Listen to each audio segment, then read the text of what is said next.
Ame shakadara barigidiri bikara balakatura bankara namani yantara barigidiri bikara manakaturaniya. Hallelujah, Lord. Hallelujah, Lord. Yeshua shikidiri birikadira bankara namankara barigidiri bikara balakatura namankaraniya. Ishra Jave. Hallelujah, Lord. Hallelujah, hallelujah, hallelujah. Rajavi. Shikidiri birikadira bankara balakaturaniya. Hallelujah, hallelujah, hallelujah. Yeshua.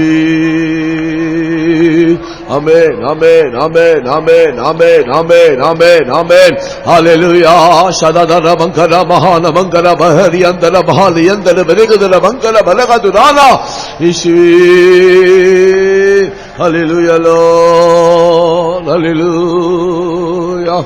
Amen. Shikidiri birikadira balakadira bankara manikadiri birikadira bankara balakadira rankara namani yantala manikadiri bikara bankara bahatu rankarana. Hallelujah. Hallelujah.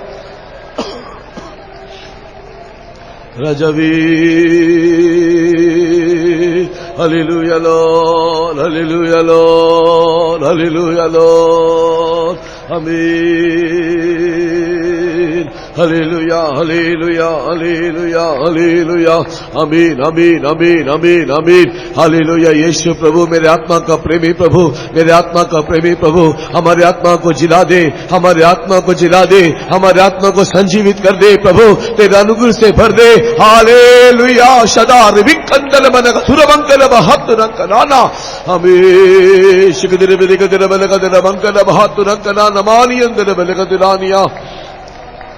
Hallelujah, Lord. Hallelujah, Lord. Hallelujah, Lord. राजावी अनुग्रह कर दे, अनुग्रह कर दे, अनुग्रह कर दे, अनुग्रह कर दे. Hallelujah, Lord. Hallelujah, hallelujah, hallelujah. यीशु स्तुति स्तुति स्तुति स्तुति. Hallelujah, Lord. शकदल बल बंकर मन कथुर बकर बंकर मन कदुर बिरिकदल बल कदुर कराना. Hallelujah, hallelujah, hallelujah, hallelujah. Oh Lord, we praise you, Jesus. Praise you, Lord. Praise you, Lord. Praise you, Lord. आमीन. तेरी महिमा हो प्रभु, तेरी स्तुति हो पिता. तू राजा आदि राजा प्रभु, तू मेरे आत्मा का प्रेमी प्रभु, हमें संजीवन करने वाला, हमारी स्तुति लेने वाला, ओ हमारी चिंता करने वाला, हमें बदलने वाला, रूपांतर करने वाला. तेरे धन्यवाद, तेरे धन्यवाद, तेरे धन्यवाद. ओ तेरी महिमा हो प्रभु, तेरी स्तुति हो प्रभु, तू स्तुतियों में निवास करने वाला, तू महान परमेश्वर. आज भी सुबह के वक्त में हमारे बीच में उतर के आ प्रभु, हमें तू संजीवित करने में जिला दे. तेरे आत्मा की शक्ति से प्रभु हमें तेरे योग्य बना दे. शदक कराला बहारी अंतर बलका तुला. हालेलुया. Jesus, Jesus. हमें शिकदर बिदिकदर बलकदर बंकर बलकदर बगर बंकर बलका तुला. Hallelujah Lord. Hallelujah Lord. Hallelujah, hallelujah. आमीन. Hallelujah Lord. Praise the Lord, praise the Lord, praise the Lord. आमीन, आमीन, आमीन. आइए हम धन्यवाद करेंगे. Praise the Lord, praise the Lord, praise the Lord, praise the Lord, praise the Lord, praise the Lord. Hallelujah Lord, hallelujah Lord. राजावे धन्यवाद, धन्यवाद, धन्यवाद, धन्यवाद, धन्यवाद, धन्यवाद. आमीन. Praise the Lord, praise the Lord. परमेश्वर आप इस सुबह के वक्त में शास्त्र दल के माध्यम से हमसे बातें करने के निमित्त स्तुति करेंगे. Praise the Lord, praise the Lord, praise the Lord. Hallelujah Lord. Praise the Lord, praise the Lord, praise the Lord, praise the Lord. Hallelujah. भाइयों के बीच में से कोई भी एक जन, विश्वासियों के बीच में ऊंची आवाज से प्रार्थना कीजिए. कोई भी एक जन. आमीन. Jesus, thank you Lord. Convention का आखिरी दिन है पिता परमेश्वर, और पिता परमेश्वर इसमें पिता परमेश्वर इस बाइबल अध्ययन को तू अपने हाथों में लेना पिता परमेश्वर, और इसके पश्चात होने वाली जो आखिरी मीटिंग है उसको भी तू अपने हाथों में लेना। सच में पिता परमेश्वर बहुत से लोग बहुत सी उम्मीदों के साथ यहाँ आए हैं, बीमारियों के साथ आए हैं, दुखों और मुसीबतों के साथ यहाँ पर आए हैं, लेकिन जब वो यहाँ से वापस जाए तो वो खुशी के साथ जाए, जिस तरह से हन्ना खुशी के साथ गई थे, उसके बाद उसके चेहरे पे कभी उदासी नहीं आई। पिता परमेश्वर तू सहायता करना। हाँ पिता परमेश्वर, यहाँ पर एक थे, जब वो आए एक थे, लेकिन जब वो वापस जाए दो जाए, और पिता परमेश्वर स्वर्गदूतों की सेना उनके साथ जाए। परमेश्वर तू सहायता करना, तेरे दास को दुगना मसा देना पिता परमेश्वर।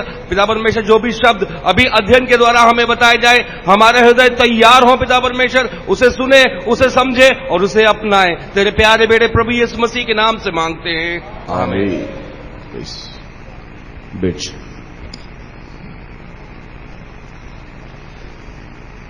परमेश्वर के नाम की स्तुति हो। वचन में जाने से पहले अगर यहां पर ऐसा कोई भी पास में या दूर में बैठा है जो बाइबल बपतिस्मा लेने के लिए चाहता हो या बपतिस्मा की सच्चाई को जानना चाहता हो, उन लोग के लिए एक विशेष बाइबल अध्ययन हमारे फास्टिंग प्रेयर शेड में चल रहा है। उपवास प्रार्थना जहां पर अभी तक चल रहा था वहां पर चल रहा है।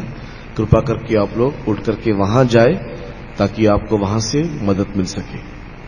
कोई भी यहां पर अगर ऐसा है जो बपतिस्मा लेना चाहता हो या बपतिस्मा की सच्चाई को जानना चाहता हो, उनके लिए एक विशेष अध्ययन हमारे उपवास प्रार्थना कक्ष में चल रहा है। आप लोग वहां पर जाकर के सहायता पा सकते हैं। दूसरा एक विषय, हिंदी सबको समझ में आता है, हिंदी के अतिरिक्त कोई भाषा चाहिए, ऐसा कुछ है क्या? इंग्लिश या और कोई लैंग्वेज? सबको हिंदी आता है? Okay, thank you.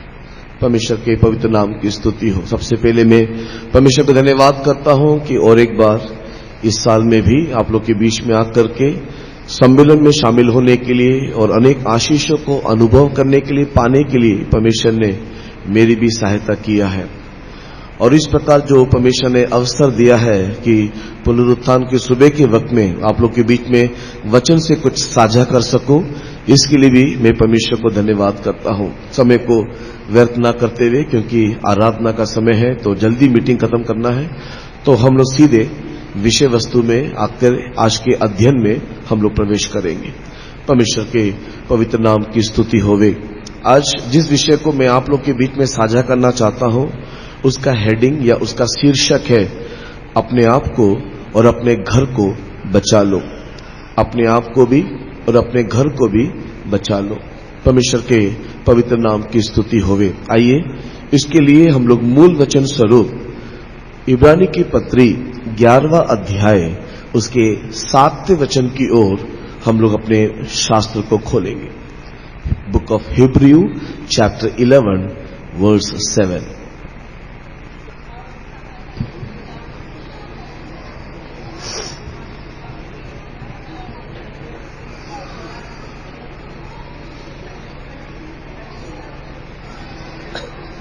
माइक में पढ़ो, हिंदी पढ़ो। विश्वास ही से नूह ने उस बातों के विषय में जो उस समय दिखाई ना पड़ी थी चेतावनी पाकर भक्ति के साथ अपने घराने को बचाव के लिए जहाज बनाया। उसके द्वारा उसने संसार को दोषी ठहराया और उस धर्मी का वारिस हुआ जो विश्वास से होता है। परमेश्वर के पवित्र नाम की स्तुति हो। यहाँ पर नूह के बारे में लिखा है कि उसने अपने घराने को, अपने घर को बचाने के लिए क्या किया। परमेश्वर के पवित्र नाम की स्तुति हो। वैसे ही इन दिनों में सम्मेलन में अगर आपने ध्यान दिया होगा तो देखा होगा, तीनों मीटिंगों में, पहले दिन की शाम की सभा, दूसरे दिन की शाम की सभा, तीसरे दिन की शाम की सभा में एक कॉमन बात था। कोई बोल सकता है क्या कॉमन था? ना, और भी एक कॉमन था। चारों सभा में एक बात को ज्यादा जोर दिया गया है। किस विषय को? हाँ जी, पढ़ो ना, वो था अनुग्रह का द्वार जल्दी बंद होने वाला है, ठंडा समय खत्म होने वाला है, परमेश्वर का आगमन जल्दी होने वाला है, और हमें मौका नहीं। उसके बाद अगर हम कोशिश करेंगे, चाहेंगे, चिल्लाएंगे, पुकारेंगे, हमें सुनने वाला कोई नहीं होगा, मदद कहीं नहीं मिलेगा।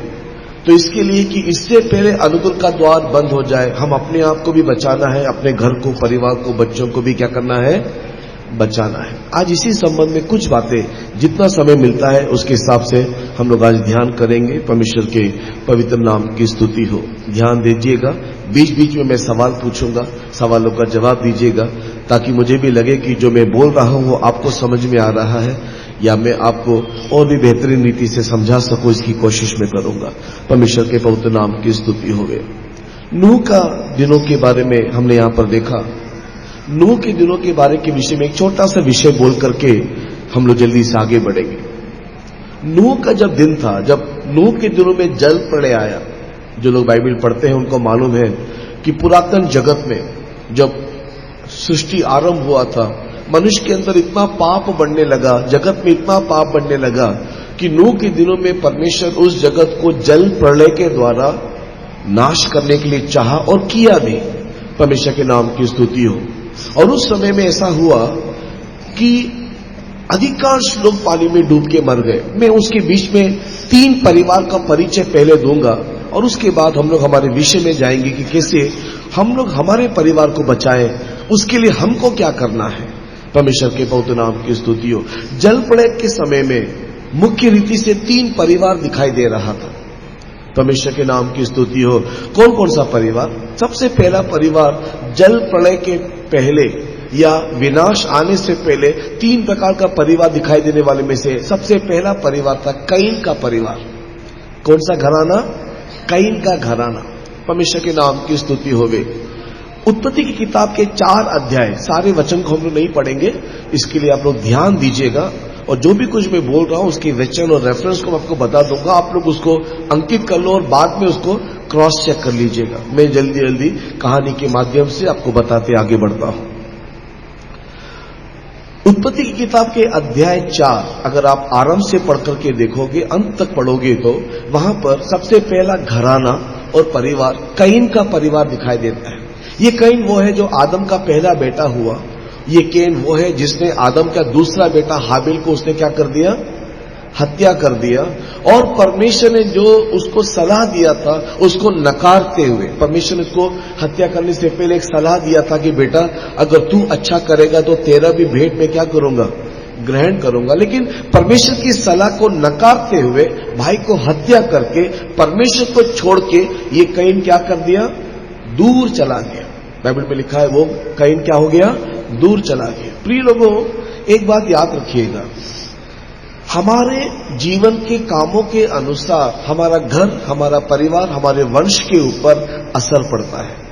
अगर आप 4 अध्याय के 16 वचन से नीचे पढ़ते हुए जाओगे, 4 अध्याय के 16 वचन से नीचे पढ़ते हुए जाओगे तो आपको वहां पर यह मिलेगा कि कैन के परिवार को या कैन को परमेश्वर ने अपने सम्मुख से दूर भगाया नहीं, कैन को परमेश्वर ने अपने सम्मुख से दूर किया नहीं, किंतु कैन अपने आप परमेश्वर के सम्मुख को छोड़ करके क्या कर दिया? चला गया। और अगर आखिर तक आप पढ़ के देखोगे तो कैन के वंशावली में बुद्धिजीवी पैदा हुए। कैन का परिवार ऐसा परिवार था जिसमें सबसे पहला दुनिया का इंजीनियर पैदा हुआ, सबसे पहला म्यूजिशियन पैदा हुआ, सबसे पहला इंस्ट्रूमेंट मैकेनिक पढ़ने वाला या करने वाला पैदा हुआ, सबसे पहला फार्म हाउस करने वाला या गाय बैल को पालन करने वाला, नियंत्रण करने वाला, उससे लाभ लेने वाला पैदा हुआ। ये सारे वंशावली को पढ़ के देखोगे तो कैन के वंशावली में इंजीनियर, डॉक्टर या फिर क्या कहते हैं इंस्ट्रूमेंट मैकेनिक और ऐसे बड़े बड़े समझ और ज्ञान को प्राप्त करने वाला कैन का परिवार ही है। लेकिन कैन के परिवार में से एक भी जन वापस परमेश्वर के पास लौट के नहीं आया, वापस परमेश्वर के पास लौट के नहीं आया।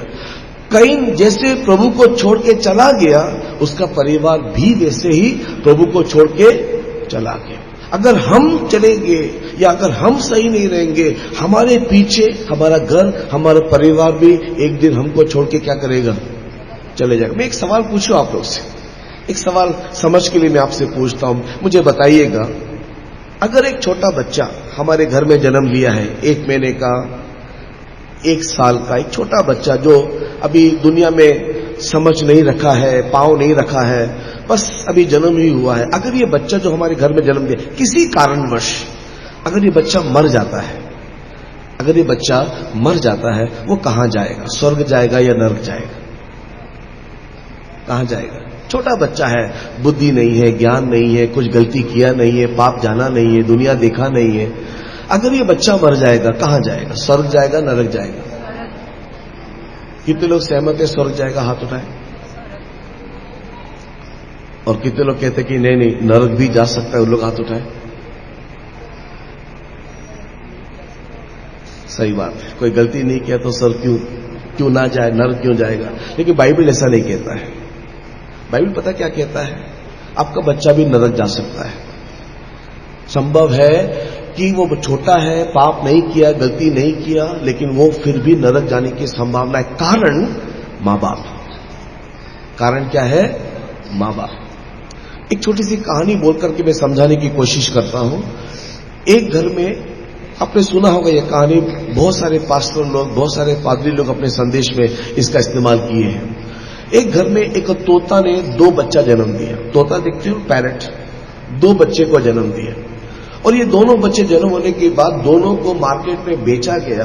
एक पादरी के घर पहुंचा और दूसरा कसाई के घर। एक पादरी के घर पहुंचा और दूसरा कसाई के घर। और आपको मालूम है कि तोता बहुत जल्दी रटता है, सीखता है। तो जो पादरी के घर में तोता पहुंचा, वो वहां पर सीखा क्या कि जैसे ही घर में कोई घंटी बजता है, कॉलिंग बेल बजता है, तुरंत ये बोलता है, प्रेज द लॉर्ड, आइए बैठिए प्रार्थना करेंगे। ये कहां से सीखा उसने? पादरी साहब से सीखा कि कोई भी घर में आए तो उसको प्रेज लॉर्ड बोलना है, उसको अतिथि करना है, बिठाना है और साथ में क्या करना है? प्रार्थना करना है। तो ये तोता सीख लिया, आइए बैठिए, आओ हम प्रार्थना करें। कसाई के घर में इसका भाई गया हुआ है। इसी तोते का भाई कसाई के घर में गया और वहां पर जैसी कोई घंटी बजता है तो पता है तोता क्या बोलता है? पकड़ो, छोड़ना नहीं, काटो उसको। क्योंकि कसाई तो यही सिखाता है कि कोई भी मुर्गी उड़ के नहीं जाना, उसको पकड़ना है, काटना है और मारना है। एक ही घर में जन्म लिया है, एक ही घर में जन्म लिया, एक ही रक्त, एक ही खून, एक ही मां बाप के बच्चे, लेकिन दोनों की परवरिश में क्या हुआ है? फर्क आया है। वैसे ही हमारे छोटे बच्चे लोग, हमारे छोटे बच्चे, इनका परवरिश मां बाप के स्पिरिचुअल स्टैंडर्ड के अनुसार होगा। अगर हमारे मां बाप स्पिरिचुअल नहीं है, प्रभु की भक्ति में नहीं जीते हैं, प्रभु का भय नहीं मानते हैं, आज्ञाकारी नहीं है, प्रार्थना जीवन नहीं है, प्रभु के वचनों के अनुसार जीने के लिए नहीं चाहते, आत्मा में नहीं बढ़ते, उसका असर बच्चे के ऊपर भी वही होगा। जैसे कि हमारे यहां पर तो कहावत है कि बाप नंबरी तो 2 नंबरी। अच्छा, दिल्ली में ऐसा चल रहा है? 10 नंबर है, ओके। तो अगर बाप नंबरी तो बेटा 10 नंबर। परमेश्वर के नाम की स्तुति है। वैसे ही अगर हम परमेश्वर से दूर जाएंगे, निश्चय हमारे बच्चे भी हमको देख के, हमको सीख के, उन लोग भी हमसे क्या हो जाएंगे?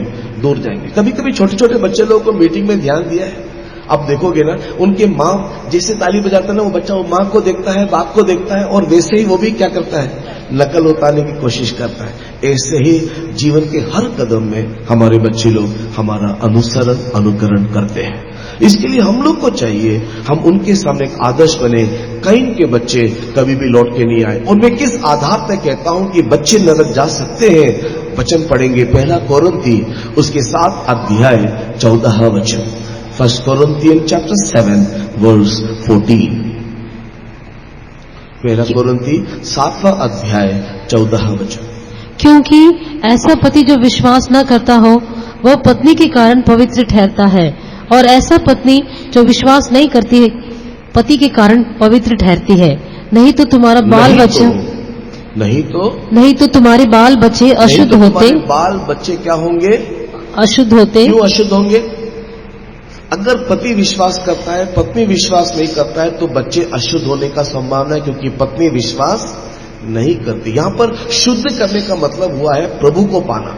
यहां पर गलती करके, पाप करके शुद्धिकरण के संबंध में नहीं लिखा है। यहां पर शुद्धिकरण करके जो लिखा हुआ है वो यीशु को पाना। एक अविश्वासी पति विश्वास करने वाली पत्नी की तरह शुद्ध होती है बोलने का मतलब उसकी प्रार्थना, भक्ति और उसके जीवन के कारण उसका पति आज नहीं तो कल प्रभु को क्या करेगा, पाएगा और शुद्ध होगा। और वैसी विश्वास करने वाला पति अपनी पत्नी को क्या करना चाहिए, शुद्ध करना चाहिए, प्रभु में उसको लाना चाहिए। इस प्रकार दोनों प्रभु को पाएंगे और भक्ति में जिएंगे तो हमारे बच्चे क्या होंगे, सही दिशा में, सही मार्ग में जाएंगे। नहीं तो तुम्हारे बच्चे क्या है, क्या लिखा है, अशुद्ध है।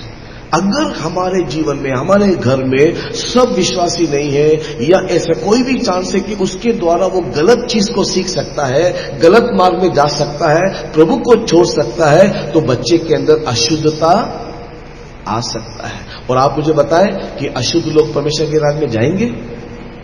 तो बच्चे लोग नरक जा सकते हैं, कारण हमारा जीवन। इसके लिए हम सावधान रहना। इसके लिए हम हमारे कलीसिया में सिखाते हैं कि जब एक लड़का एक लड़की विवाह करता है, जब तक बच्चा पैदा नहीं हुआ लाइफ उसका एंजॉय करो, लेकिन एक बार संतान आ गया उसके बाद उन्हें सतर्क जीवन जीना है, प्रभु के भय भक्ति में जीना है। क्योंकि परमेश्वर का दिया हुआ दान को हम लोग बड़े ही क्या कहते हैं, संभाल के उसकी मर्जी में रख करके बढ़ाना है। क्योंकि 127 भजन के 3 वचन को पढ़ के देखने से, 127 भजन और उसके 3 वचन को देखने से परमेश्वर ने हमको दिया हुआ हमारा बच्चा, जो हमारा गर्भ का फल है, वो परमेश्वर का दिया हुआ दान है। और जो परमेश्वर का दिया हुआ है उसे हम संभालना है। कैन के परिवार के संबंध में देखने से, कैन परमेश्वर को छोड़ के क्या हो गया, चला गया और उसके बच्चे बड़े बड़े पाठ पढ़े, शिक्षा पाए, लेकिन प्रभु के पास कभी भी लौट के नहीं आए। और ये परिवार के बारे में परमेश्वर का क्या अभिप्राय मालूम? इस कैन के परिवार के बारे में परमेश्वर के मन में क्या अभिप्राय था मालूम? उत्पत्ति की किताब के 6 अध्याय 6 वचन को पढ़ करके देखोगे तो उत्पत्ति की किताब के अध्याय 6 उसके 6 वचन को पढ़ करके देखने से परमेश्वर का इस परिवार के प्रति होने वाला अभिप्राय था, मैं तुमको बना के पछताता हूं, मैं तुमको बना के पछताता हूं। परमेश्वर के प्रिय लोगों, ये जो शब्द है ना बहुत ही भयंकर है। अगर ये शब्द परमेश्वर मेरे विषय में कहता है कि मैं तुझे सेवा में लाके पछताता हूं, मैं तुझको जन्म देके पछताता हूं, तो सोच लो कि मेरी अवस्था क्या होने वाला है। मैं आपको उद्धार देके पछताता हूं, मैं आपको सच्चाई बता के पछताता हूं, मैं आपको इस संगति में लाकर के पछताता हूं, तो सोच के देखो हम कितने गिरे हुए अवस्था में हैं। तो ये शब्द बहुत ही भारी है। परमेश्वर कैन के वंशावली के बारे में बोलता है, मैं तुम्हें बना के पछताता हूं। हमारे बारे में ऐसा नहीं बोलना चाहिए। परमेश्वर के नाम की स्तुति हो। अभी हम दूसरे परिवार को देखते हैं और दूसरा परिवार है शेत का परिवार। आदम का तीसरा एक बेटा है, उसका नाम क्या है, शेत। शेत के परिवार के बारे में लिखा है 4 अध्याय के आखिरी वचन को पढ़ के देखोगे तो वहां पर लिखा है, शेत के परिवार में जब एनोस का जन्म हुआ, उसका बेटा जब एनोस का जन्म हुआ, उस समय से इन लोग परमेश्वर की आराधना करना शुरू किया। उन लोग परमेश्वर के साथ साथ चलना शुरू किया। और आप इस वंशावली को 5 अध्याय में पढ़ करके देखिएगा। शेत के वंशावली को अगर आप 5 अध्याय में पढ़ के देखोगे तो ये सारे इस वंशावली में सारे लोग परमेश्वर में जीने वाले भक्त लोग थे। इसमें से एक बहुत ही बड़ा भक्त था इसी वंशावली में जो मरा नहीं और प्रभु के पास चला गया। कोई बोल सकता है कौन है? वेरी गुड, हानोक उसका नाम। परमेश्वर के नाम की महिमा। कितना साल वो प्रभु के साथ चला है? कितना साल? 365 साल चला है? 300 साल चला परमेश्वर के नाम की महिमा। कितना साल चला? 300 साल चला। क्या कारण था कि वो 300 साल चला? क्या कारण था कि वो 300 साल चला? हानोक का कुल आयु पृथ्वी में कितना था? हानोक इस पृथ्वी में उठा लिए जाने तक का उम्र कितना है? कितना लिखा है? 365 साल उसका उम्र लिखा है। कितना साल चला वो? 300 साल चला। तो कितना साल नहीं चला? 65 साल प्रभु के साथ नहीं चला, तो 65वें साल में ऐसा क्या हुआ कि वो प्रभु के साथ चलने लगा? 65वें साल में ऐसा क्या हुआ कि वो प्रभु के साथ चलने लगा? एग्जैक्टली 65वें साल में मतुशेलह का जन्म होता है, और जब मतुशेलह का जन्म होता है उस समय में हानोक के अंदर एक परिवर्तन आया। क्यों?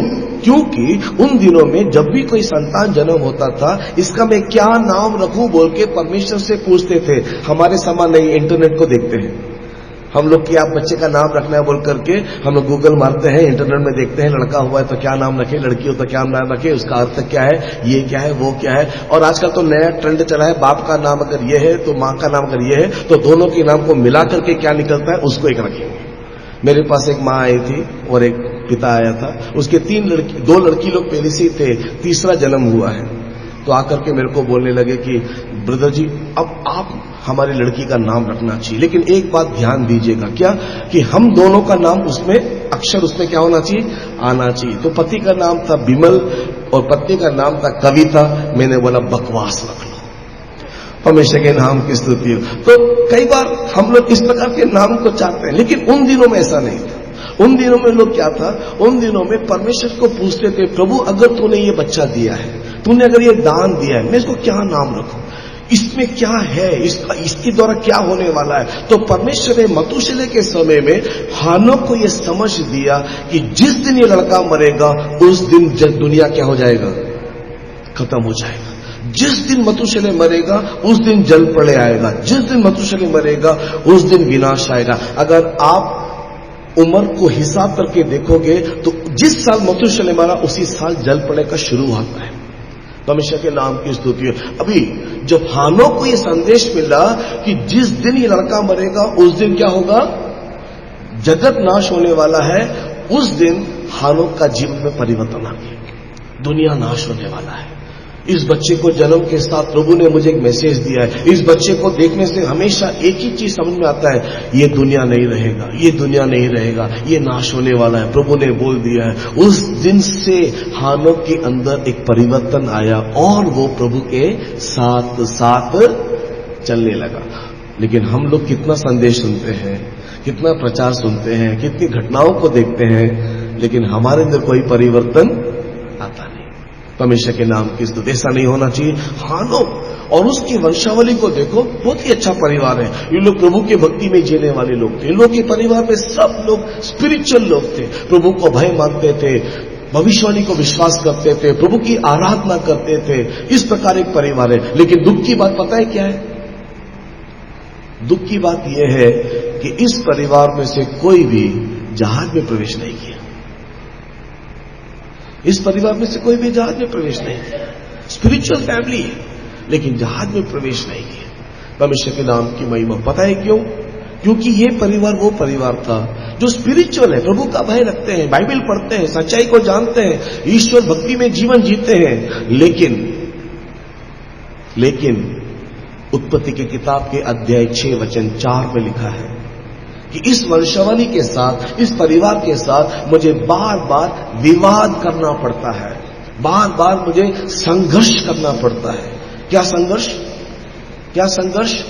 बदल जा, सुधर जा, ये मत कर, वो मत कर, ऐसा ना कर, वैसा ना कर, बार बार बोलना पड़ता है। एक बार में नहीं समझ में आता है। इसके लिए यही वंशावली है जो जाकर के कैन के वंशावली के साथ विवाह करने लगे और शूरवीरों को पैदा किए। तो परमेश्वर नहीं चाहता था। परमेश्वर की भक्ति से जीने वाले, आवाज सुनने वाले, दर्शन देखने वाले, आराधना करने वाले परमेश्वर को दुख देते थे और परमेश्वर उनके साथ बोलता था, तूने ये गलत किया, तूने वो गलत किया। बार बार विवाद कर रहा है, बार बार विवाद करता है। प्रिय लोगों, अगर आपका जीवन से, मेरे जीवन से परमेश्वर खुश होकर के भी नाखुश है और बार बार हमें मारना पड़ता है, बार बार हमें डांटना पड़ता है, बार बार हमें बोलना पड़ता है, बार बार हमें सिखाना पड़ता है, दिखाना पड़ता है, तो सावधान, जहाज में प्रवेश करना मुश्किल हो जाएगा। प्रभु की आत्मा में जाना मुश्किल हो जाएगा। क्योंकि कहावतों में एक कहावत है, क्या? अच्छे बैल को एक मार काफी है। अच्छे बैल को क्या है? एक बार काफी है, उसके बाद वो दोबारा कभी भी गलती नहीं करता है। परमेश्वर के नाम की स्तुति हो। ये शायद आधुनिक युग में शायद ये कहावत लोगों को समझ में नहीं आता होगा, खेतीबाड़ी करने वालों को केवल पता चलेगा ये कहावत का अर्थ क्या है। परमेश्वर के नाम की स्तुति हो। समय नहीं होने के कारण वो सारी बातों को मैं व्याख्या नहीं कर सकता। तो परमेश्वर के प्रिय लोगों, यहां पर शेत का परिवार स्पिरिचुअल था, प्रभु का भक्ति के साथ जीता था, आराधना प्रार्थना करता था, लेकिन जहाज में प्रवेश नहीं किया। हम भी स्पिरिचुअल है, प्रभु के भय में जीते हैं, सफेद पोशाक पहन करके बैठे हुए हो, किंतु क्या हम जहाज में जाएंगे? क्या आगमन में जाएंगे?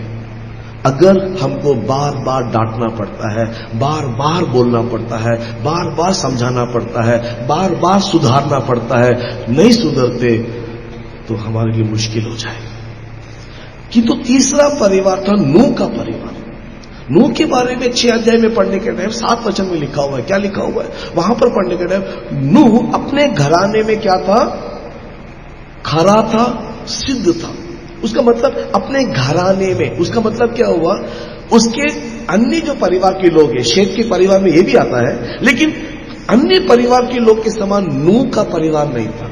वो प्रभु के भय में रहता था। वो अपने बच्चे को सही रीति से परवरिश किया है, उसको आजादी नहीं दिया, छुटकारा नहीं दिया कि अपने मर्जी से शादी करे, अपने मर्जी से चुन ले, अपने मन मर्जी कर। ये छुटकारा अपने तीनों बच्चों को उसने नहीं दिया। प्रभु के भय में भक्ति में जीने के लिए, प्रभु के मार्ग को चुन के चलने के लिए नूह एक आदर्श बना, और उसके द्वारा उसके तीनों बच्चे भी उसी प्रकार क्या किए?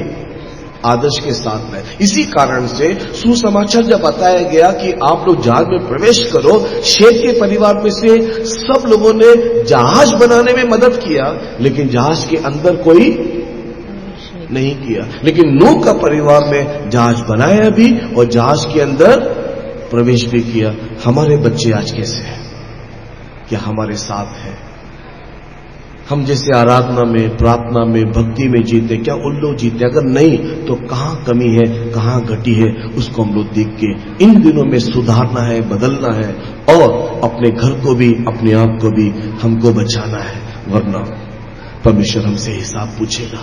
जैसे कईन से परमेश्वर ने पूछा तेरा भाई कहां है, वैसे परमेश्वर हमसे पूछेगा तेरा घर, तेरा परिवार कहां है। परमेश्वर के पवित्र नाम की स्तुति होवे। समय चला गया, इसके लिए आइए जल्दी जल्दी हम लोग कुछ बातों को ध्यान करेंगे। अगर हमको हमारा परिवार बचाना है तो हमारी तरफ से हम क्या करें, कैसे बचाएं, हमें कुछ करना है क्या, उसकी विषय में मैं 7 बातें लाया तो हूं लिख करके, लेकिन कितना बोल पाऊंगा मेरे को नहीं मालूम। आइए कुछ बातों को हम लोग ध्यान करते हैं। परमेश्वर के पवित्र नाम की स्तुति होवे। हम लोग नूह के बारे में बाद में देखेंगे। सबसे पहले अगर हमारे परिवार को बचाना है, सबसे पहले हमको क्या करना है? सबसे पहला विषय, हमारे घर में स्तुति प्रार्थना का एक अनुभव दिखाई देना चाहिए।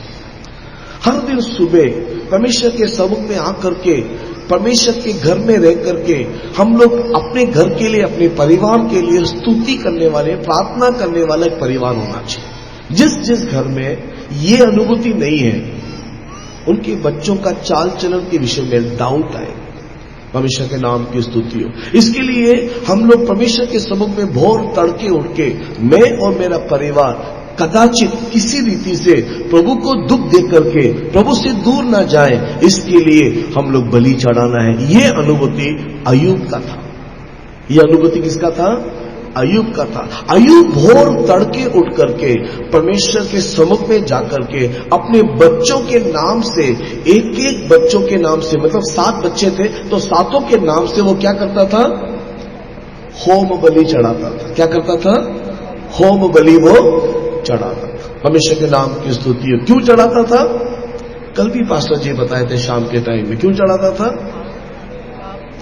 कहीं ऐसा ना हो कि मेरे बच्चे परमेश्वर को श्राप देके, विरोध में बातें करके कहीं उसने कुछ गलत ना किया हो। इसके लिए परमेश्वर से क्षमा याचना करके मेरे बच्चों के ऊपर तेरा क्रोध ना आए, उसको तू नाश नहीं करना बोल के उसके पाप की क्षमा के लिए वो क्या करता था? बलि चढ़। अय्यूब का ये अनुभव था। अय्यूब की किताब के पहले अध्याय के 5 वचन में लिखा हुआ है। अय्यूब की किताब पहला अध्याय 5 वचन में लिखा हुआ है कि वो भोर तड़के उठ करके अपने बच्चों के नाम लेकर के वो बलि चढ़ाता था। अगर ऐसा पुरातन नियम का अनुभव था या है, तो नया नियम में हम जो उससे भी अधिक भक्ति से जीने के लिए बुलाए गए और उससे भी श्रेष्ठ स्थान में जाने के लिए चुने गए हैं, हमारे घर में क्या होना चाहिए, हमारे परिवार में क्या होना चाहिए। हम लोग भी हमारे घर के सदस्यों का नाम लेकर के, हम लोग हमारे परिवार के लोगों का नाम लेकर के तड़के भोर उठ करके हम परमेश्वर के समुख में स्तुति का बलिदान चढ़ाना है, प्रेजिंग हम लोग करना है। अभी आप लोग बताएं हमारा परिवार कौन सा परिवार है? हमारा परिवार कौन सा परिवार है? हमारा वर्तमान इस पृथ्वी में आने से हमारा घराना दो प्रकार का होता है। एक आदम से मिला हुआ एक घराना और दूसरा मसीह में आकर के ये पवित्र घराना। इसके लिए हम लोग हमारे संतों से सीखे हैं कि हम लोग भोर तड़के उठ करके अपने परिवार के लिए स्तुति करना, साथ ही साथ सगी हमारे विश्वासी भाई बहनों परिवारों के लिए भी क्या करना? स्तुति करना। सेवकों के लिए क्या करना? स्तुति करना। हमारे परिवार के लिए हम लोग स्तुति करना चाहिए।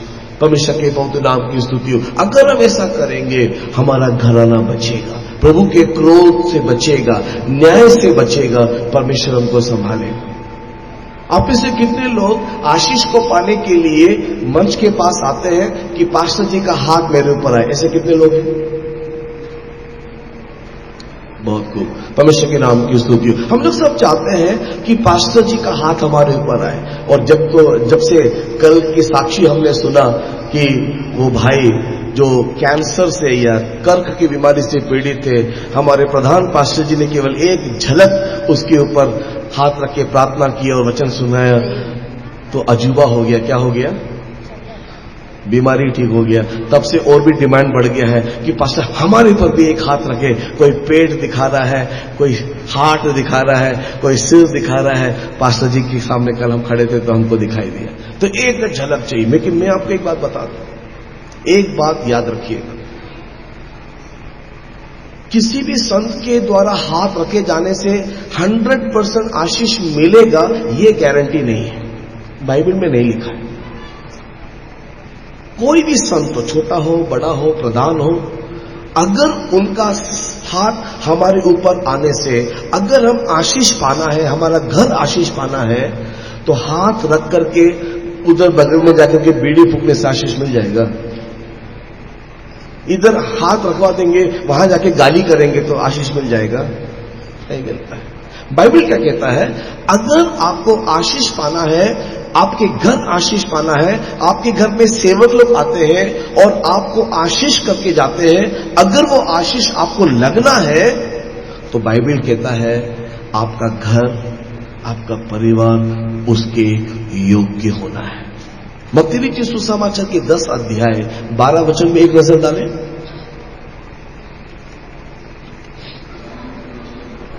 मत्ती लिखित सुसमाचार, मैथ्यू चैप्टर 10 वर्स 12 and 13, 12-13 वचन। घर में प्रवेश करते हुए उनको आशीष देना। घर में प्रवेश करते हुए उनको आशीष देना, ये यीशु मसीह ने शिष्यों को सिखाया। उसके बाद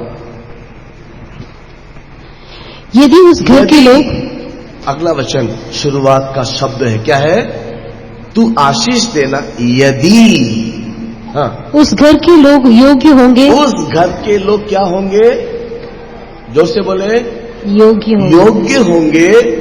तो तुम्हारा कल्याण उस पर पहुंचेगा। तुम्हारा कल्याण उन पर पहुंचेगा। उन पर पहुंचेगा। यदि योग्य नहीं होंगे तो जब हम लोग स्कूटर को किक मार करके वापस आएंगे तो हमारे पीछे पीछे कौन आएगा?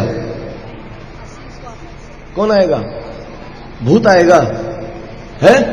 कौन आएगा? जो आशीष आपके लिए छोड़ गए थे वो हमारे पीछे दौड़ के आएगा, बोलेगा इस घर में मुझे नहीं रहना, इस घर में मुझे नहीं रहना। परमेश्वर के नाम की स्तुति हो। वही लिखा हुआ है, अगर तुम्हारे घर आशीष के योग्य होगा तो वो आशीष तुम्हारे घर में रहेगा, और नहीं होगा तो जिसने आशीष किया है उसके साथ वो क्या हो जाएगा? तो क्या आप चाहते हो कि आपका आशीष आपके घर से निकल करके पास्टर जी के साथ या पादरी जी के साथ वापस चले जाए? चाहते हो? अगर नहीं चाहते हो तो अपने घर को, अपने परिवार को, अपने घराने को आशीष के योग्य बनाओ।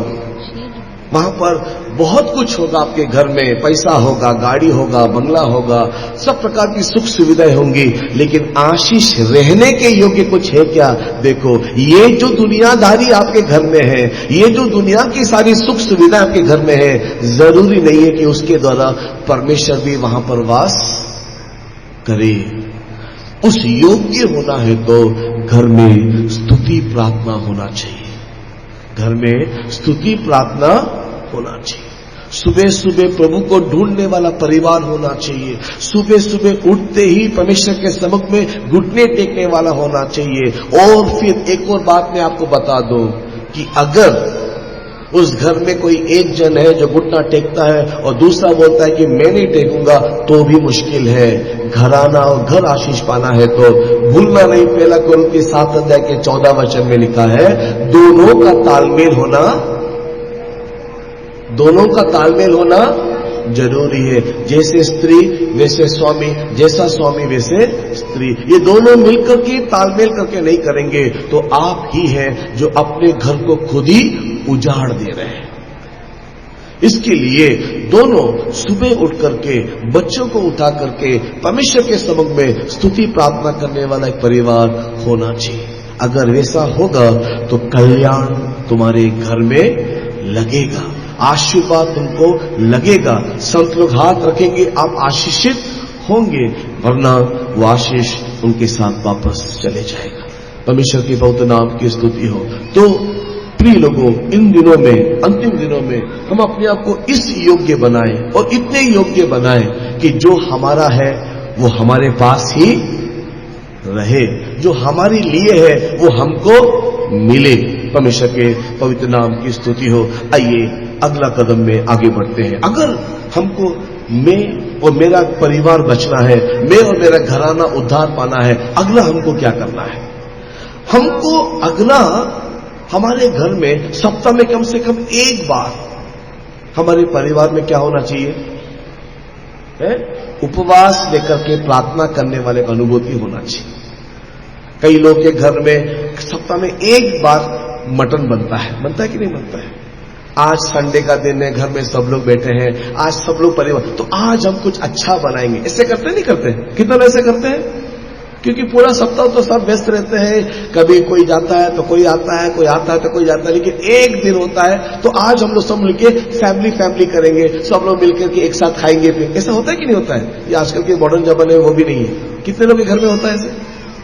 अच्छा, वेरी गुड, परमेश्वर के नाम की स्तुति हो। वैसे ही घर में एक दिन उपवास प्रार्थना भी रखना चाहिए। घर में एक दिन घर के सब लोग बैठ करके क्या करना है? उपवास लेना है। बच्चे को भी सिखाना है, बच्चे लोगों को भी सिखाना है, बड़े लोग को भी सिखाना है, सब लोग उपवास लेकर के प्रार्थना करना है। क्योंकि घर में उपवास लेकर के अगर हम सब मिलकर प्रार्थना, सप्ताह में एक दिन उपवास लीजिए। उपवास लेने का मतलब निराहार रहना नहीं है। उपवास लेने का मतलब क्या है? निराहार। कई लोग उपवास का मतलब होता है खाना नहीं खाते हैं, खाना नहीं खाते हैं और दुनिया का काम करते हैं, उसको नहीं बोलते उपवास। उपवास का मतलब होता है निराहार रह करके परमेश्वर के सम्मुख में समय बिताना है। प्रभु के सम्मुख में रह करके बाइबल पढ़ के प्रार्थना करके सामान्य दिन से ज्यादा हम लोग क्या करना है? प्रार्थना और बाइबल पढ़ना, उसको बोलते हैं उपवास प्रार्थना। केवल निराहार रहेंगे और ड्यूटी जाएंगे और वापस आएंगे, हमें उपवास ले लिया और इसके लिए मैं शुद्ध हो गया, ये गलत है। ये उपदेश गलत है, ये हमारे मंडली का उपदेश नहीं, ना ही बाइबल का उपदेश। उपवास लेने का मतलब है सब कुछ छोड़ के, सब कुछ साइड करके परमेश्वर के सम्मुख में बैठ के क्या करना है? प्रार्थना करना है। परमेश्वर के पवित्र नाम की स्तुति हो। और ये बात अगर आप परमेश्वर के प्रिय लोगों एस्तर की किताब को पढ़ के देखोगे, एस्तर की किताब 4 अध्याय के 16 वचन को पढ़ करके देखो। एस्तर की किताब के 4 अध्याय 16 वचन को पढ़ करके देखो।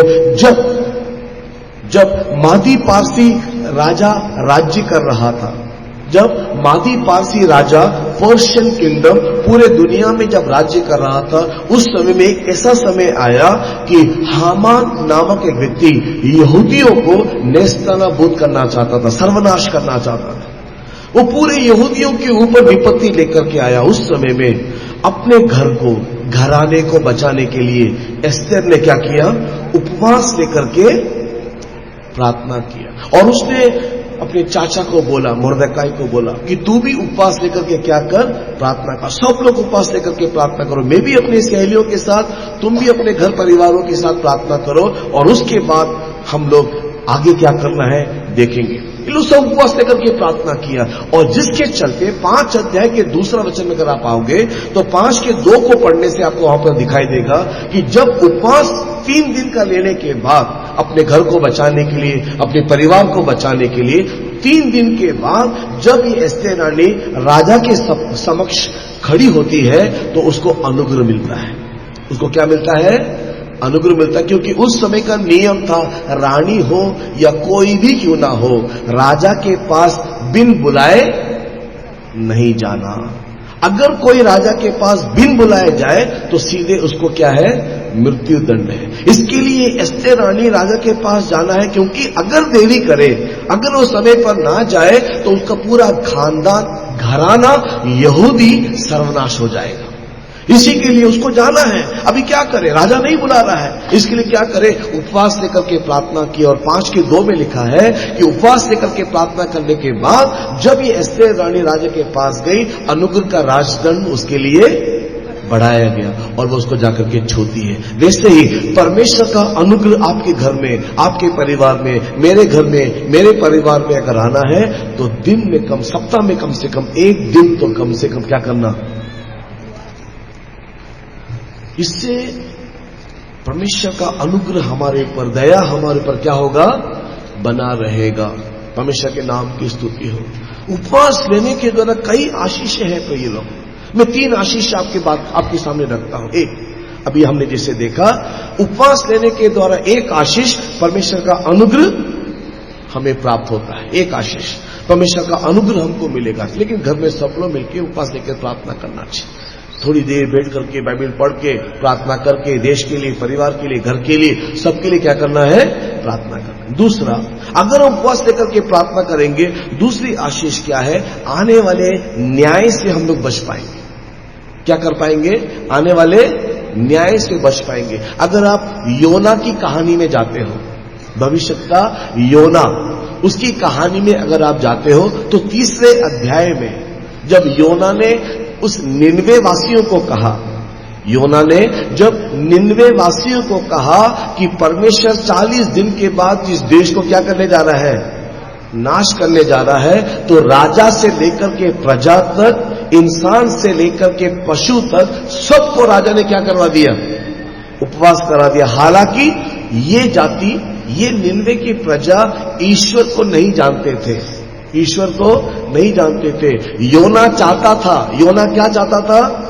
निनवे नाश होना चाहिए, क्योंकि चोर, डाकू, लुटेरे सब निनवे में ही रहते हैं। तो योना चाहता था ये नाश होना चाहिए, इसके लिए वो भागा। हो इसके लिए नहीं भागा कि वो क्या कहते हैं, परमेश्वर की आज्ञा को टालना चाहता था, नहीं, वो चाहता था कि निनवे के ऊपर न्याय आए, क्योंकि निनवे ने इतना परेशान कर रखा था उन दिनों में। इसके लिए वो परमेश्वर के सम्मुख से भागा कि अगर न्याय आ रहा है तो आने दे, मैं छुप के बैठूंगा। लेकिन परमेश्वर ने हमारे लिए योना को जबरदस्ती वहां भेजा कि हमको एक सबक मिले। अब इसको बोलने के लिए टाइम नहीं। परमेश्वर के पवित्र नाम की स्तुति होवे। तो परमेश्वर के प्रिय लोगों, जब ईश्वर को ना जानने वाले, अभक्ति में जीने वाले जब न्याय के बारे में सुना और उपवास लेकर के जब प्रार्थना किया, तो परमेश्वर ने उसको, उनके ऊपर का न्याय को क्या कर दिया? टाल दिया। बाद में भले ही परमेश्वर ने उसको नाश किया है। अगर आप बाद में पढ़ करके देखोगे दूसरे किताबों में, नाहुम की किताबें पढ़ के देखोगे तो योना क्या निनवे क्या हो गया है? सर्वनाश हो गया। लेकिन उस समय में आने वाला न्याय, योना के समय आने वाला न्याय टल गया। उपवास लेके प्रार्थना करने से परमेश्वर का क्रोध, परमेश्वर का न्याय हमारे ऊपर से क्या हो जाता है?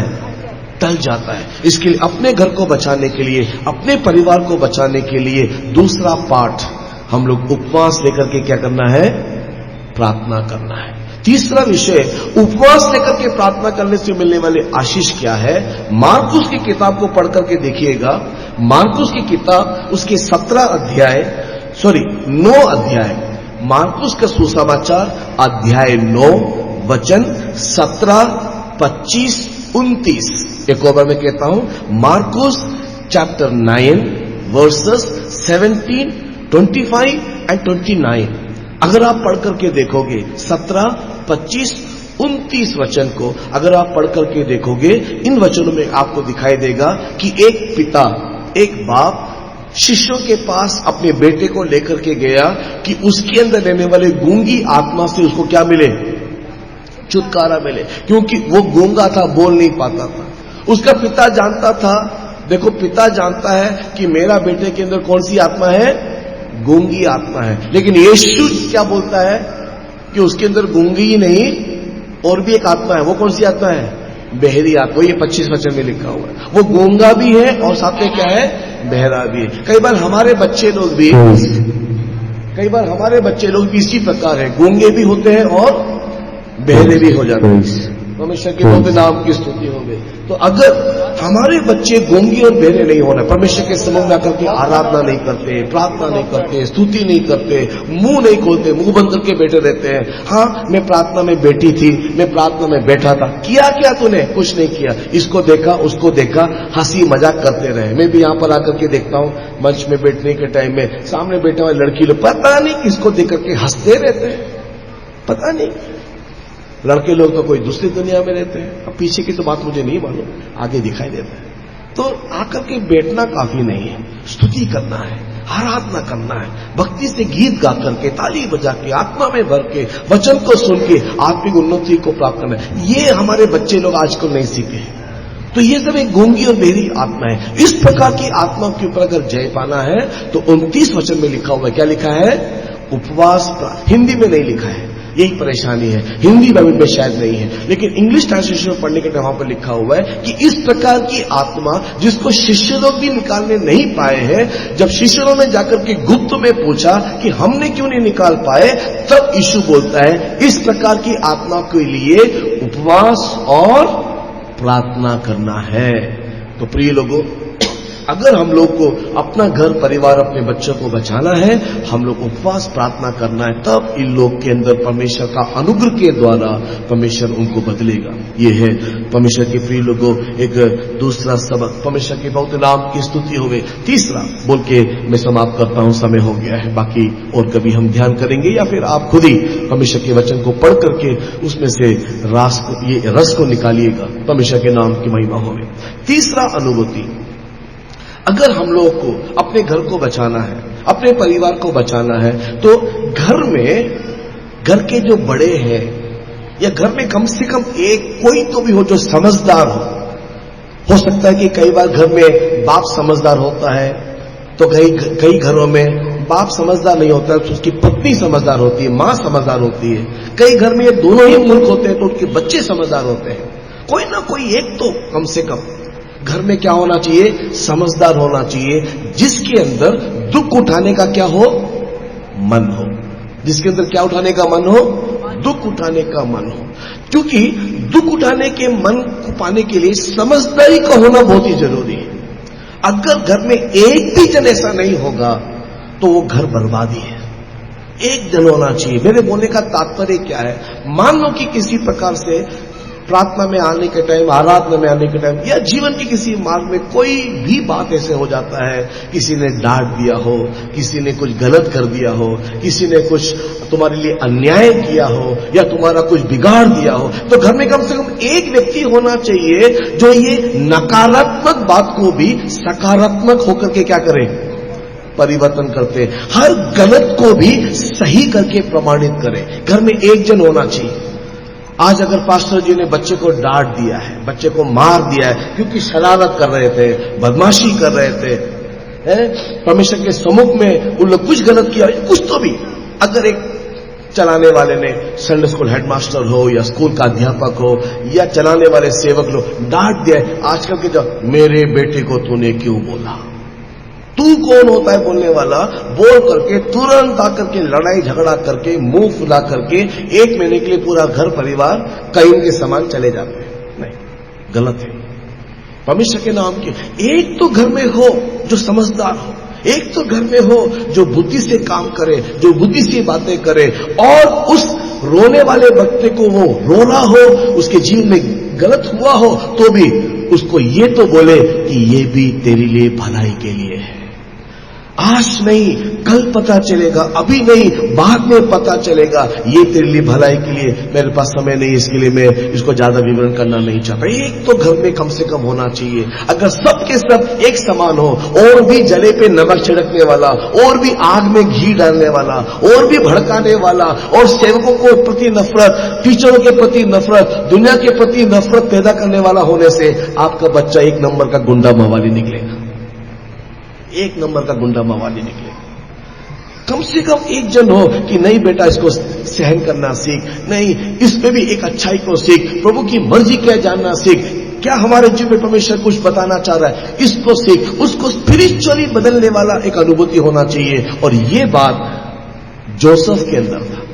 ये बात किसके अंदर था? यूसुफ के अंदर था। अगर पूरी कहानी बोलने के लिए भी समय नहीं है, आप लोग को मालूम है जोसेफ के भाइयों ने क्या किया? क्या किया? जोसेफ के प्रति ईर्ष्या रखा, उसके वस्त्र को निकाल के, उसको अंधे कुएं में डाल के, वस्त्र को खून में भिगो के अपने बाप के पास ले गए, बोले कि ये मर गया। कितना अन्याय। उसको लेकर के इश्माइलियों के हाथ में बेचा, वहां से वो पोतीफर के घर में गया और वहां पर उसको झूठा इल्जाम लगा करके बेचारा बंदीगृह में जा रहा है। ये पूरी जवानी देखो इसका क्या हो गया है।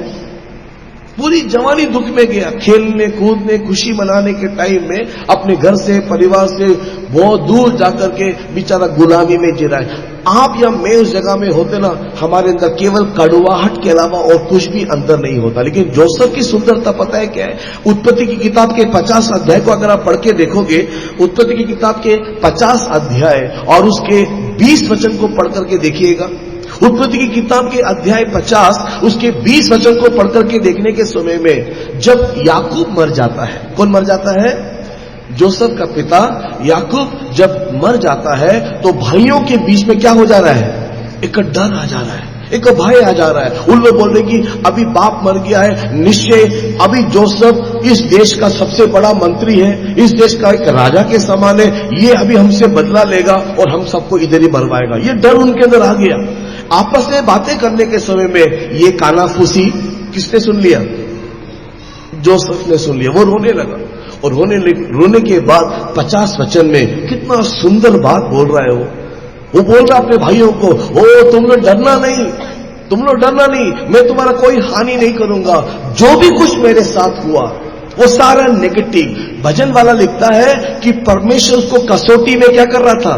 कष्ट रहा था। इतना कष्ट का जीवन था उसको, इतना दर्द का जीवन था, लेकिन उस कष्ट को भी देखो ये लड़का कितना सुंदर रीति से उस नेगेटिविटी को भी क्या कर रहा है? पॉजिटिव बना रहा है। नकारात्मक बातें को भी क्या कर रहा है? पॉजिटिव, सकारात्मक बातें बना रहा है। उस गलत को भी अच्छा बना दे रहा है, उस दुख को भी आशीष बना दे रहा है। वो बोल रहा है कि वो तुमने नहीं जो मुझको इस प्रकार किया, ये तुमको बचाने के लिए और बहुतों को बचाने के लिए परमेश्वर मुझे ले जाने वाला रास्ता था। क्या देखो कितना सुंदर रीति से।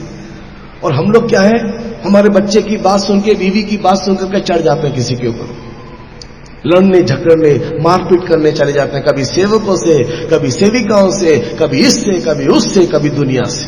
नहीं, हर नेगेटिव को भी परमेश्वर की मर्जी को जान के बना के उसको पॉजिटिव बनाने वाला, दुख उठाने वाला, दुख पाने के लिए या सफरिंग माइंड या कष्ट उठाने वाला एक मनसा हमारे अंदर होना है। अगर हम ऐसा करेंगे, हमारे बच्चे उसको देख करके सीखेंगे और आगे बढ़ेंगे। परमेश्वर के पवित्र नाम की महिमा हो। और भी बहुत सारी बातें हैं, लेकिन अभी समय अनुमति नहीं दे रहा है, मीटिंग अगला शुरू होना है। आइए परमेश्वर के प्रिय लोगों, इस दिनों में सम्मेलन के माध्यम से एक निर्णय के साथ हम लोग यहां से वापस जाए। हो सके तो अपने घर, अपने परिवार को बचा लो, और ये आपके हाथ में है। ये मत सोचो कि इसके लिए कोई दूसरा आपके लिए काम करेगा या सेवक आपके लिए काम करेंगे या प्रभु काम करेगा। हाँ, ये तो सही है कि प्रभु काम करेगा, लेकिन प्रभु को काम करने के लिए आप भी कुछ करना जरूरी है। मैं आपसे एक सवाल पूछता हूं और आखिरी सवाल है। पतरस पानी में डूबा, आपको मालूम है? पतरस समुद्र में चलते चलते डूब जाए, कितने लोगों को मालूम है? किसकी बात सुन के वो समुद्र में गया था? किसने बोला था समुद्र यात्रा करने के लिए? अगर आप बाइबल की किताब को पढ़ के देखोगे तो इन लोगों को जाने का इच्छा नहीं था। यीशु ने उनको विवश किया कि तुम लोग उस पार जाओ। परमेश्वर की बात सुनकर के उस पार गए। समुद्र में आंधी तूफान आया और प्रभु यीशु मसीह उनको बचाने के लिए लहरों के बीच में, अंधकार में, उस समय में चल के आता है और उनको बचाने के लिए जाता है। और अभी सीन वहां पर क्या है, आंधी तूफान चल रहा है, अंधकार दिखाई दे रहा है, नौका पूरा डावाडोल हो रहा है। यीशु को देख करके, कहानी बहुत लंबा है, लेकिन यीशु को देख करके पतरस ने आग्रह किया, अगर यीशु तू है तो मुझे भी पानी में चलने के लिए क्या कर। यीशु ने क्या बोला, नहीं नहीं नहीं नहीं, गलत है पतरस, मैं यीशु हूं, तू पतरस है, मैं परमेश्वर का पुत्र हूं, तू इंसान है, ऐसा नहीं हो। ऐसा बोला क्या? तुरंत बोला आजा बेटा, तुरंत पतरस छलांग। और अभी पतरस पानी में चल रहा है, उसके बाद डूबने लगा। यीशु ने विवश किया, समुद्र में गया। यीशु ने आने के लिए बोला, वो पानी में कूद गया। पानी में चलने वाला पतरस यीशु के सामने डूबने लगा। डूबा कि नहीं डूबा? वहां पर यीशु था कि नहीं था? यीशु था तो भी डूबा, यीशु है तो भी डूबा। और आपको क्या लगता है, जैसे ही डूबा तो यीशु ने तुरंत हाथ बढ़ा दिया? तुरंत हाथ बढ़ाए? तो मत सोचो कि आप हाथ पे हाथ धर के बैठोगे और सब वो करेगा ना, ऐसा नहीं होता है। आप हाथ पे हाथ धर के बैठोगे और सब वो करेगा, ऐसा नहीं होता है। अगर आपको बचना है, आपके परिवार को बचाना है, घर को बचाना है, वो चाहता है, तो हमको भी हाथ बढ़ाना है। जब पतरस पानी में डूब के नमक का पानी पीने लगा, तब उसने पीते पीते एक बात कहा, हे प्रभु। और तब प्रभु ने क्या किया, हाथ बढ़ाया। अगर उस दिन वो नमक का पानी उसको बुद्धि नहीं सिखाता, पतरस को अगर हे प्रभु बोलने के लिए मुंह से नहीं निकलता, पतरस बचता कभी भी नहीं। तो प्रिय लोगों, परमेश्वर आपसे प्यार करता है, आपके परिवार को प्यार करता है। परमेश्वर आपको, आपके परिवार को बचाना चाहता है। आप सब, हम सब प्रभु के राज में जाना है, यही प्रभु की इच्छा है, हमारी भी इच्छा है। लेकिन ये तभी संभव होगा जब परमेश्वर एक हाथ और आप एक हाथ बढ़ाए, संत लोग एक हाथ और आप एक हाथ बढ़ाए। हम सब मिलकर के एक दूसरे की मदद करते हुए, करने वाले कामों को करते हुए, मार्ग में चलते हुए, जब हम लोग परमेश्वर को मदद करेंगे, उसके मार्ग में चलेंगे, तभी हम बच पाएंगे। ये एक तरफ से बचने वाला मार्ग नहीं। आइए हमारी आंखों को बंद करेंगे और अपने जीवन को इस रीति से परख के देखेंगे, और आने वाले दिनों में परमेश्वर हमें सही मार्गदर्शन देते हुए हम अपने आप को भी, अपने घर परिवार को भी बचा पाए, वो अनुग्रह हमें देने के लिए आइए हम स्तुति करें। Praise the Lord, praise the Lord, praise the Lord, praise the Lord, praise the Lord, praise the Lord, praise the Lord, praise the Lord, praise the Lord, praise the Lord, praise the Lord, praise the Lord, praise the Lord, praise the Lord. परमेश्वर का प्रेम में हम नाश ना हो, लेकिन उसका प्रेम हमें विवश करे कि हम उसकी मर्जी को जान सके, उसकी मनसा को जान सके और उसके अनुसार जी सके। इसके लिए हम धन्यवाद करेंगे। Praise the Lord, praise the Lord, praise the Lord, hallelujah Lord, praise the Lord, praise the Lord. हमारा घर, हमारा परिवार नाश ना हो, किंतु हम और हमारा परिवार, हमारे बच्चे, हमारे सब परमेश्वर में बड़े और ईश्वर के दुल्हन बन के दिखाई दे। इसके लिए धन्यवाद करें। Praise, praise the Lord, praise the Lord, praise the Lord, praise the Lord.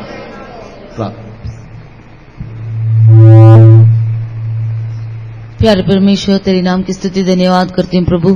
परमेश्वर, इस सुबह के समय हमें प्रभु दिया हुआ आखिरी बाइबल अध्ययन के लिए धन्यवाद प्रभु जी।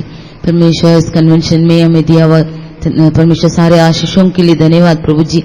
परमेश्वर, तेरे लोगों को प्यार करके, इस देश को प्यार करके प्रभु परमेश्वर, हर दिन प्रभु हमें दिया हुआ सारे परमेश्वर अनुभव के लिए, वचनों के लिए, सलाह के लिए धन्यवाद प्रभु जी। आज सुबह के समय में भी प्रभु इस बदले बाइबल अध्ययन का बोझ उठाकर चलाया। परमेश्वर, तेरे हाजिरी में आके प्रभु जी हम आनंद मनाने के लिए परमेश्वर हमें दिया सुंदर समय के लिए धन्यवाद प्रभु जी। परमेश्वर, आज भी परमेश्वर अब दिया हुआ सलाह के अनुसार प्रभु परमेश्वर हमारा घरानों को बचाने के लिए, हमको बचाने के लिए परमेश्वर, आप परमेश्वर कई बातों को परमेश्वर सिखा के दिया, इसलिए धन्यवाद। परमेश्वर, नो अपना घरानों के समेत प्रभु बचाया और परमेश्वर जहाज में प्रवेश किया करके परमेश्वर देखा प्रभु जी। परमेश्वर, इस समय में जो परिवार जीवन बिताया करके काइन का घराना प्रवेश नहीं किया, वे लोग पूरा संसारिक हो गए और परमेश्वर से दूर हो गया करके परमेश्वर तेरे वचन में लिखा है। परमेश्वर, ऐसे ही कोई भी परिवार आपसे दूर नहीं होना प्रभु जी। दिनों में प्रभु परमेश्वर सेठ का परिवार भी परमेश्वर तेरे पास वे लोग आत्मिक जीवन बिताने के बाद भी वे लोग जहाज में प्रवेश नहीं किया करके तेरे वचन में लिखा। नूह का परिवार के समेत प्रभु सिर्फ उसका परिवार जहाज में प्रवेश किया। इन दिनों में परमेश्वर इस 3 परिवार के जैसे परमेश्वर हम आत्मिक होने पर भी तेरे आगमन में हाथ जोड़ने से कोई फायदा नहीं। परमेश्वर जैसे नोआ अपने परिवार के समेत जहाज में प्रवेश किया, दिनों में तेरे लोगों को ऐसे अनुग्रह दे आत्मिक जीवन बिताने के लिए, परमेश्वर संभालने के लिए। परमेश्वर इन दिनों में परमेश्वर हम स्तुति प्रार्थना में परमेश्वर लगे रहने के लिए आप सहायता कर दे प्रभु जी। परमेश्वर जैसे अय्यूब ने अपना बच्चों के लिए रोज प्रार्थना रोज होम बलि चढ़ाया, परमेश्वर इन दिनों में हर एक परिवार का बच्चों के लिए परमेश्वर प्रार्थना करने के लिए, रोज स्तुति प्रार्थना में वफादार रहने के लिए आप सहायता कर दे। परमेश्वर इस तरह अपना घराना को बचाने के लिए उपवास प्रार्थना किया करके लिखा। प्रभु जी दिनों में हर एक परिवार में उपवास प्रार्थना होने के लिए आप सहायता कर, ताकि सभी लोग बच जाएंगे। प्रभु परमेश्वर यूसुफ के जीवन में कष्ट उठाने के जीवन हम देख सकते हैं प्रभु जी, और नकारत को भी परमेश्वर सकारत बनाया। वैसे ही प्रभु जी इन दिनों में परमेश्वर ये 3 बातों को हर एक परिवार पिता के प्रभु परमेश्वर अपना जीवन को अपना घराने को बचाने के लिए परमेश्वर सहायता कर दे। तेरे वचनों को सुनने का न्याय प्रभु जी इसके जीवन बिताने के लिए हम सबको अनुग्रह देने के लिए विनती करें। आज की आराधना को भी तेरे हाथ में सौंप दे, मेरा संतुलन को बलवंत करके इस आराधना को परमेश्वर आशीष प्राप्त करने के लिए सबको बलवंत कर दे। तेरे हाथ में मैं सौंप दे रही हूँ। परमेश्वर मेरा प्राण आत्मा शरीर को पवित्र करके तेरे आगमन के लिए मैं तैयार कर, मसीह यीशु के नाम से मांगती पिता, आमीन। और प्रभु यीशु मसीह का अनुग्रह, पिता का प्रेम, पवित्र आत्मा का संगति सहभागिता हम सबके साथ उसके आगमन तक होती रहे। आमीन। हालेलुया। प्रेज़